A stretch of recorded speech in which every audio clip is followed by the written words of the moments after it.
Assalamualaikum warahmatullahi wabarakatuh. Nama saya Maulana Kamarilan, 2010-80-2080. Di sini saya akan menteks summation dari jurnal yang berjudul Analisa Sentimen untuk Penilaian Pelayanan Sistem Belanja Online Menggunakan Algoritma Naive Bayes. Abstrak, sebagian masyarakat puas dengan pelayanan yang diberikan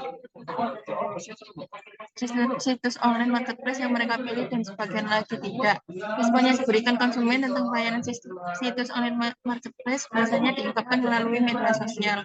Salah satunya adalah Twitter.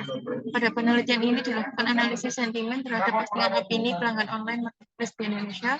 Pada Twitter yang nantinya bisa digunakan untuk menentukan rating online marketplace agar masyarakat tidak salah pilih situs marketplace untuk berbelanja di masa depan. Langkah pertama, melakukan koleksi data opini masyarakat di Twitter dari situs belanja online.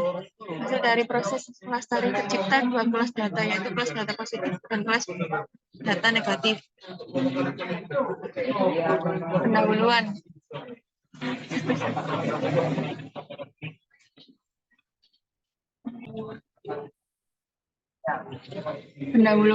Situs online marketplace atau biasa disebut pasar e-commerce online yaitu suatu proses membeli dan menjual produk-produk secara elektronik oleh konsumen dan dari perusahaan ke perusahaan dan komputer sebagai transaksi bisnis. Pada zaman sekarang, situs-situs online marketplace menjadi pilihan yang paling digemari masyarakat untuk berbelanja suatu produk karena memiliki banyak kelebihan, yaitu pembeli tidak perlu datang langsung ke tempat penjual. Wilayah tidak menjadi kompetitif untuk pembeli. Toko dapat diakses 24 jam, tidak ada tawar-menawar barang, banyak diskon, promo, dan bahkan bebas ongkir. Maka dari itu, konsumen menggunakan sosial media untuk melampiaskan perasaan terhadap layanan yang diberikan oleh perusahaan online marketplace tersebut. Dari berbagai opini pelanggan situs online marketplace yang ada di Twitter, konsumen tidak dapat menyimpulkan situs online marketplace mana yang memiliki Twitter.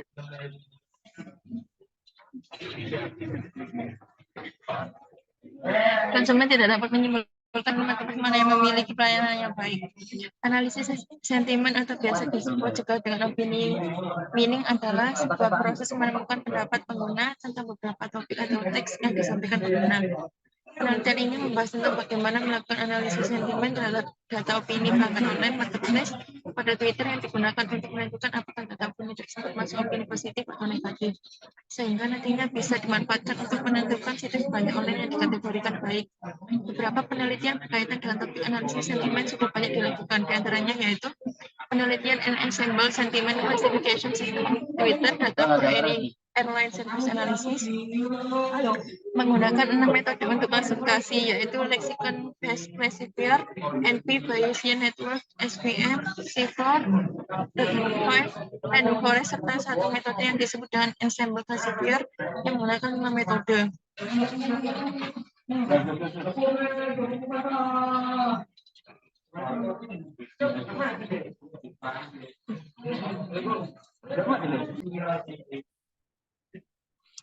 Selanjutnya yaitu ada metode penelitian.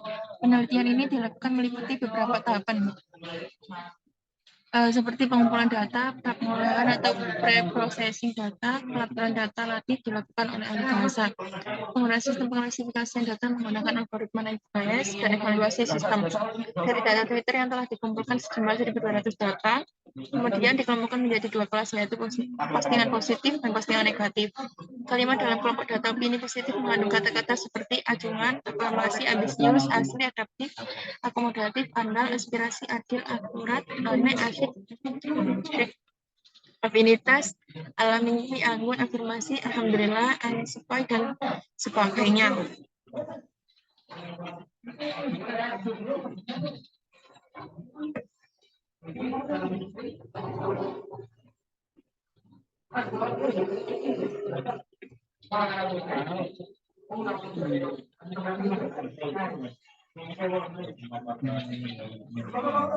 Hasil dan pembahasan. Setelah data dipersiapkan, kemudian dilakukan preprocessing terhadap data dan dilakukan pelabelan untuk tiap dokumennya. Data yang digunakan sebanyak 1.200 dokumen dengan pelabelannya adalah 610 data opini positif dan 590 sebagai opini negatif. Eksperimen dilakukan sebanyak 10 kali menggunakan teknik validasi silang. proses naik bias yang telah dilakukan dengan data pelatihan 1080 data dan data pengujian 120 data yang dilakukan validasi silang sebanyak 10 kali, menghasilkan tabel conclusion matrix seperti yang ada di tabel pada jurnal.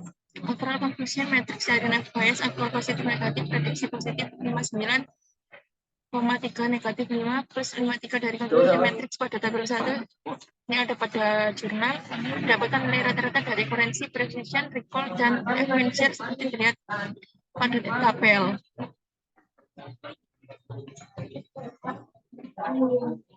Kesimpulannya, metode untuk melakukan analisis sentimen menggunakan algoritma pengklasifikasian naik bias yang terdiri dari 2 tahap yang dilakukan, yaitu tahap training dan tahap testing. Dari hasil eksperimen tersebut didapatkan rata-rata akurasi sebesar 93.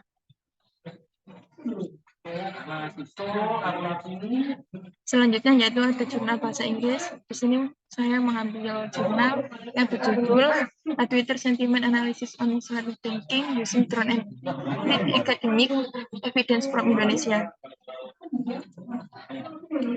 Abstract. The research aim to identify and collect issues, especially regarding Islamic banking from user activity, sentiment, and content on Twitter. From this result, both positive, negative, and neutral sentiment are a challenge for various stakeholders in the file, including academics, government, and others, in a more massive manner to explain and provide a more solid and stronger understanding of Islamic finance, especially Islamic banking. Pendahuluan. As a Muslim majority country in the world, the growth of the Islamic banking industry in Indonesia continues to increase along with the increased public awareness of the importance of carrying out financial activities in accordance with Sharia principle. One of the latest innovations is the development of digital technology-based financing products such as online loan service and mobile banking carried out by several Islamic banks.